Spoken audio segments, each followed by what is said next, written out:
Hello, my name is Ilya Nikolic, and I'm a graduate research assistant at the Center for European Studies, Jean Monnet Center of Excellence at Carleton University. This interview is part of the EU Policy video series, and today I'm joined by three distinguished scholars. First is Dr. Wolfgang Alschner, who is a full professor at the University of Ottawa and the Hyman Soloway Chair of Business and Trade Law. Secondly, we have Dr. Patrick Leblond, who is a C.N. Paul M. Tellier Chair, and as well as an associate professor at the University of Ottawa's Graduate School of Public and International Affairs. And thirdly, we have Dr. Philipp Reinhold, who is a lecturer and senior research assistant at the Europa-Institut of Saarland University. Today's discussion is based on a recent article titled Canada-EU Economic Security Cooperation in an Era of Geoeconomic Tension, Strong Foundations to Build Upon. And today we'll be looking at how Canada and EU are both navigating an increasingly fragmented global economy, and what sort of pressures this puts onto existing structures, and what deeper coordination along institutional lines looks like moving forward. Thank you guys for joining me today. Thank you. Thank you for having us. For the first question, the paper frames economic security as an umbrella concept linking business, trade, national security, and industrial policy. What are the advantages and trade-offs of using such a broad term? Well, first of all, I think it's important to understand that economic security is sort of the flip side of a concept that we already know, and that is trade, liberalization, and economic integration. So for the past 20 years or so, countries have focused primarily on bringing down barriers to trade in order to reap the gains from trade and economic integration. But that has created linkages that revealed vulnerabilities. And so the concept of economic security really puts the spotlight on those vulnerabilities. And if we think about vulnerabilities of economic integration and sort of the costs potentially of interdependence, we immediately understand that we have to define it broadly, because these risks can be very broad. They can relate to supply chains that are interconnected and that could be disrupted at the point of source, so where a country, for instance, puts in place barriers to the export of critical raw materials, for instance. It could also be at the end point of a supply chain. If we think about our customers, who does Canada sell to? So a country could stop the importation or put barriers towards the importation of certain goods. So there are a lot of different points where this could fall apart. But supply chain security is not the only thing that's concerned by economic security. We also talk about critical infrastructure, pipelines connecting countries, the undersea cables connecting countries, the electric grid. We talk about research security, so the research linkages that connect countries. And so if you have such a large definition of vulnerabilities, it becomes clear that you have to have a concept that does justice to that breadth of things. And that, on the one hand, is an advantage of economic security because it allows to holistically address risks, but it's also a challenge, because governments don't operate in these horizontal ways. We have a department that's responsible for international trade, public safety, for national security, but economic security cuts across these fields. And so governments have to reconsider a little bit how they work in order to address that type of horizontal challenge. And the paper argues that Canada has developed a comprehensive economic security strategy in all but name. What makes that characterization the right one, despite there not being a formal strategy in place? Well, when we started looking into economic security in Canada, the expectation is that we were not going to find a lot because, Canada doesn't really have a strategy. The EU does, but then we said, okay, well, let's look at what Canada is actually doing in that space and focusing on the federal government. And looking at this, we realized that, if we talk about critical infrastructure, if we talk about supply chains, Canada started doing things back in the late 2000s. So it started with a national strategy on critical infrastructure. And at that time, the focus was not on risk by other states, but it was very much economic security risks, but focused on impacts from climate change or climate more generally. Whether we talk about forest fires or we talk about ice storms that affect critical infrastructure. So Canada said, well, we need to have a strategy in place to respond, to do prevention ultimately, so that in a way our critical infrastructure networks are more resilient. And then it followed a few years later with a cyber security strategy. And then after COVID, then it started looking at supply chain resilience, right? So in a way, Canada has already been doing a lot of things of that nature. We've done on telecommunication security for equipment. This was the program that was used for the Huawei decisions to prevent Huawei gear in Canada's telecommunications network. And then, yeah, so supply chain resilience, technology. Then again, a few years ago, Canada put in place a regime for research security, because that became something that was important. So Canada has been putting kind of these pieces together over time in an incremental way, in a reactive way, let's say. And now why we talk about an emerging strategy in the paper is because with the arrival of Mark Carney as Prime Minister, he's really trying to put a much more coherent framework around these things when he talks about trade diversification. So reducing Canada's dependence on the US economy, for instance. When he talks about removing barriers within Canada to enhance trade and ultimately, again, reduce Canada's economic vulnerability towards the US. When he's talking about investing in major projects and infrastructure, and certainly also all the international trips that he's taken to try to develop, in a way, more middle power cooperation. So this looks and feels like an emerging economic security strategy. Right? Also, of course, there's national security, there's the defense part in it, but to us, it feels like, okay, this is now emerging, but Canada has been building the pieces over time, but in a much more kind of bottom-up approach. Okay. And the paper shows that CETA and SPA both remain important foundations, yet were negotiated in different eras.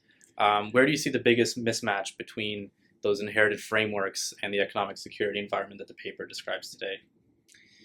I would say generally one has to understand that CETA was concluded with the idea of greater market integration, economic integration. And the strategic partnership was, so to speak, around this market access agreement in a time where European Union and Canada saw that there was not much development on a multilateral level. So CETA in particular is focusing on providing options for deeper market integration and lacks overall what we have now with economic security, this risk analysis, which is the result of the recognition that international economic relationship can also pose risks. And therefore I would not point to different specific aspects of the agreement, saying that this is the biggest gap of the agreements. I would say that both agreements, they lack this new perspective that came in with economic security.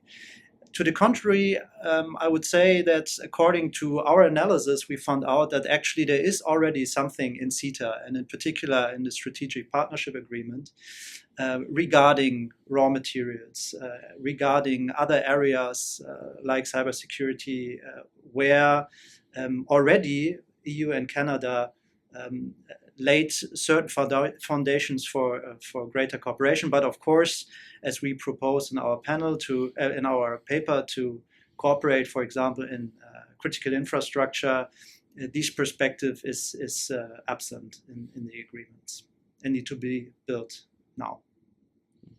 A major argument in the paper is that a core problem is not a lack of initiatives, but rather is a fragmentation across too many of these initiatives. Why do you see governance fragmentation as the main weakness in the current Canada-EU economic security relationship? Well, I think maybe before answering that question, the paper, we also look at what Canada and the EU have been doing in terms of economic security. And what we found again is that both jurisdictions have already created a number of initiatives, whether they're partnerships or dialogues or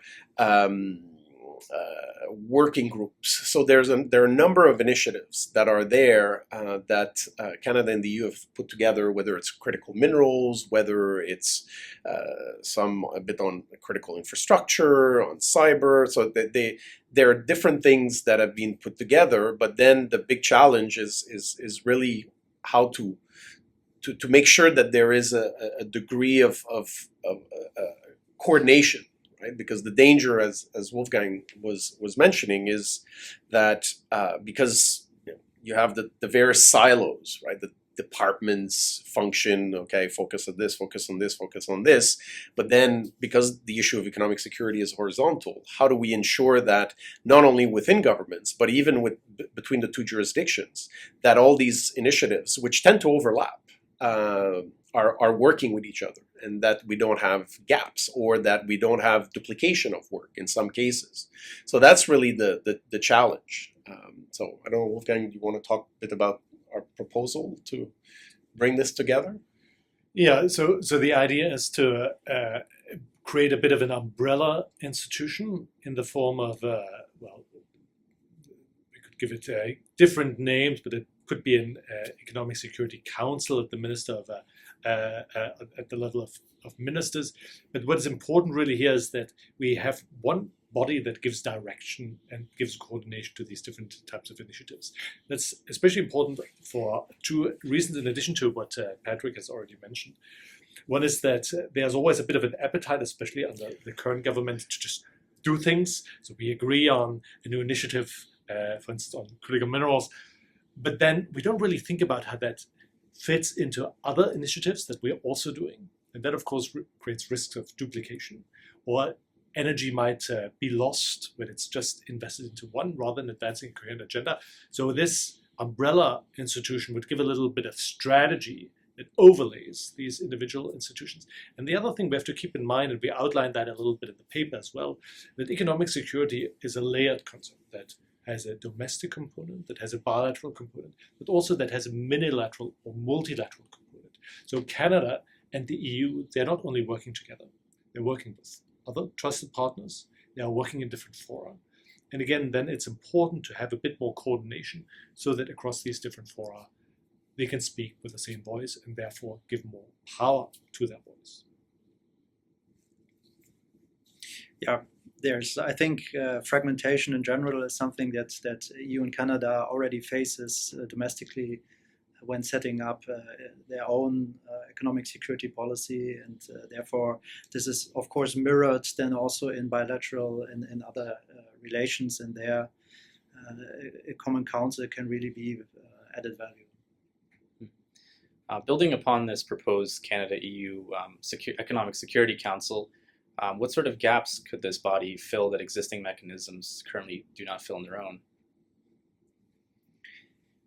I would say, I mean, as Patrick and Wolfgang already described, and this also maybe relates to your third question. I mean, we have the bodies already in place and they're doing and adapting their strategy. But first of all, they are in an institutional setup which comes from a time where economic security had not this relevance. And then it's actually the fragmentation that would be addressed by this council more generally. Well, it would help in a way having a comprehensive view, right? Because if let's say the cooperation on critical minerals involves here in the Canadian context, NRCan, right? The Natural Resources Canada, which is the department, federal department in charge, right? And then. But there, if you look at supply chains, in some cases, if you transpose to, I don't know, energy security, which is part of economic security, and or supply chains downstream from critical minerals, whether it's automobiles or whether it's other technologies. But that would then not be handled by Natural Resources Canada, but then it would be handled by Innovation, Science and Economic Development Canada. And if each of these issues are dealt with separately, with each saying, okay, we're going to set up our supply chain resilience analysis team and collect data and all that. But often the data and the supply chains actually are part of the same supply chain. But then if you say, no, we're going to look at just that part, or they decide that they look at all the supply chains, then you're just having duplication happening. Or they only look at part of the supply chain, but then they miss out on the other part. So ultimately, and then you have Global Affairs Canada and Public Safety and Transport Canada. And so if you have all these different departments, and I'm just talking about obviously on the Canadian side, then you have something similar on the EU side. Then if no one is kind of has an overall view of this and is looking at the different initiatives, dialogues, and actual actions that are taking place, whether it's how do we measure things, the data that is being collected, or the analysis, the risk analyses that are taking place, the interaction with business, right?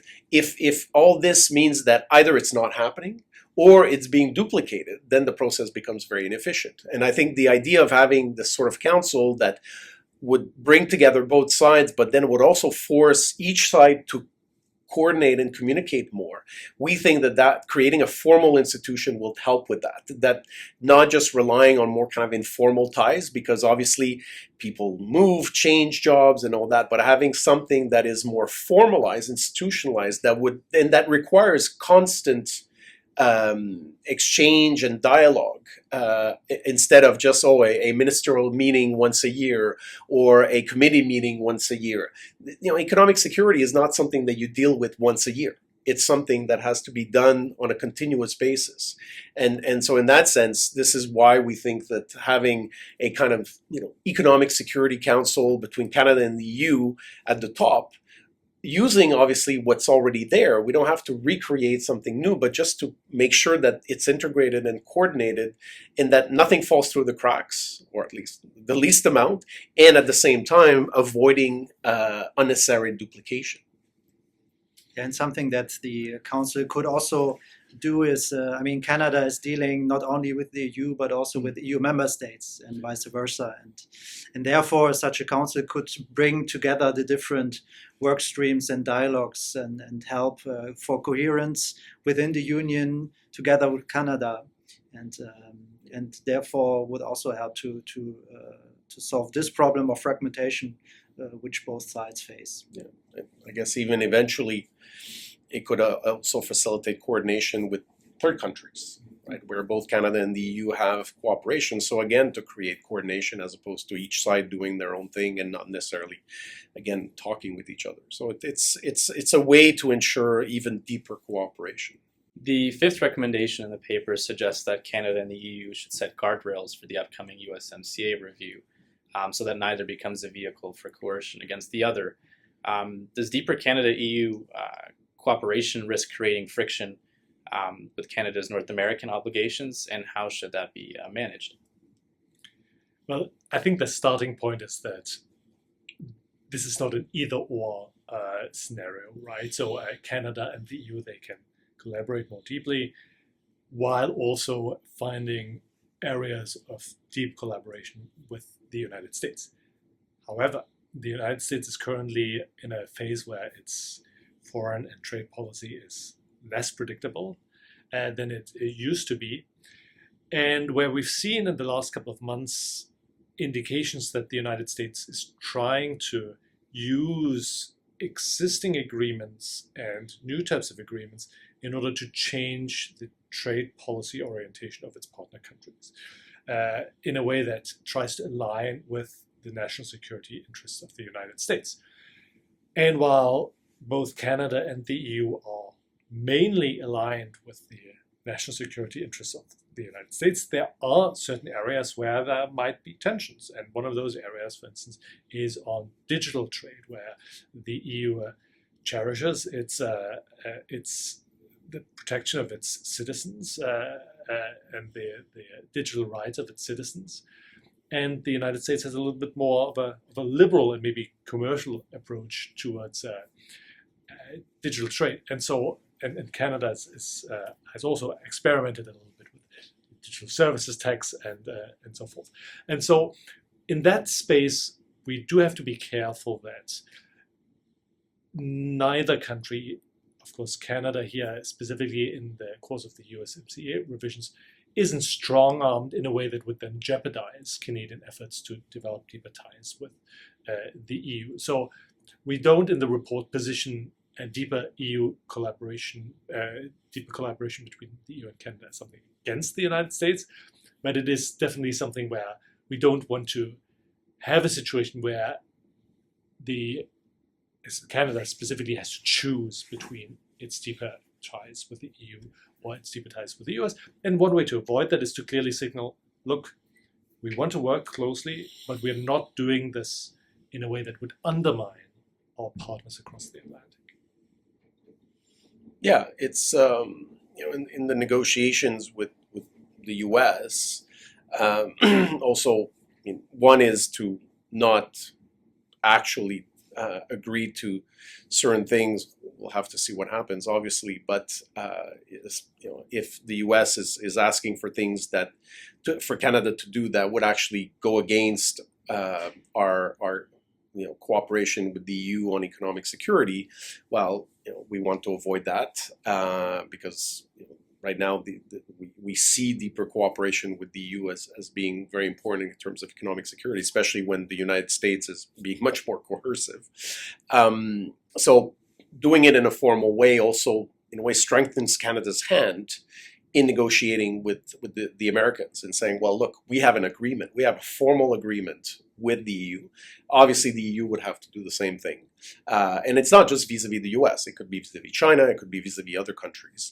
But at the same time, it also forces Canadian negotiators, because in a way, those who will negotiate with the US are not necessarily the ones negotiating or cooperating on economic security issues with the EU. They tend to be separate, again, within the various departments that are being involved. So having a kind of broad-standing agreement to, in a way, not hurt each other also ensures that concessions or agreements that Canada might make in the context of, again, the CUSMA renegotiation doesn't happen, even by mistake in a way, because sometimes they will say, oh yes, we agree with this, without necessarily understanding the overall impact. So again, it's forcing the issue on the table to say, hey, just be careful before you agree to something. And to give a very good example, in the Canada-U.S. Mexico agreement, Canada has undertaken commitments within that agreement, let's say, again, talking about digital trade, that actually go against what it was trying to do nationally. So it's not that this has never happened, where Canada can take international commitments that then go against what it's trying to do nationally, because in a way, the right arm doesn't talk to the left arm. In a way, it's not coordinated. So we're trying again to find mechanisms that will ensure not only domestic coordination, but also bilateral cooperation, coordination between Canada and the EU, and also vis-a-vis third parties. The report closes with the principle that if dependencies are unavoidable, it is better to depend on trusted partners. Should that be understood as the paper's central organizing logic, or is it better seen as a principle among several other in the broader economic security framework? I would say that it should be understood as one of the core principles of the report, that there is a possibility of creating broader engagement with each other, and this means first and foremost to reduce dependencies that already exist by having more opportunities, more possibilities. I would not frame it negatively that we have to depend. I would see it more, I think we see it more as a chance for both sides. One thing is clear, that in a globalized and very complex world, self-sufficiency is no option, and therefore options to cooperate are always beneficial. And I think this is the core principle. Yeah, I would strongly second that. The idea is that economic security revives a little bit that instinct we have to put up walls, we have to protect ourselves. And there is a dimension where countries have to do more of their own homework. We have to create greater resilience at home. We might have to reshore production so that at least essential industries are present in circumstances where we cannot procure goods easily from abroad. But at the same time, the realization has to be that we cannot do this alone. And so the first states we should reach out to are those with which we have a close historical alignment, where we have a close alignment of interest, and also a forward-looking alignment. We want to have a world that's maybe not exactly like we used to have it, but still based on rules, not based on power alone, and where democracies can thrive and work together. And so for us, the EU-Canada relationship is an ideal starting point for building that. But again, this is not necessarily meant against a third state. It's also not meant to be exclusive in the sense that this could not also be a nucleus for other types of collaborations. But it is, I think, a very good starting point. All right. Thank you all for your time and inputs. It was a very interesting conversation. Thank you. Thank you for having us.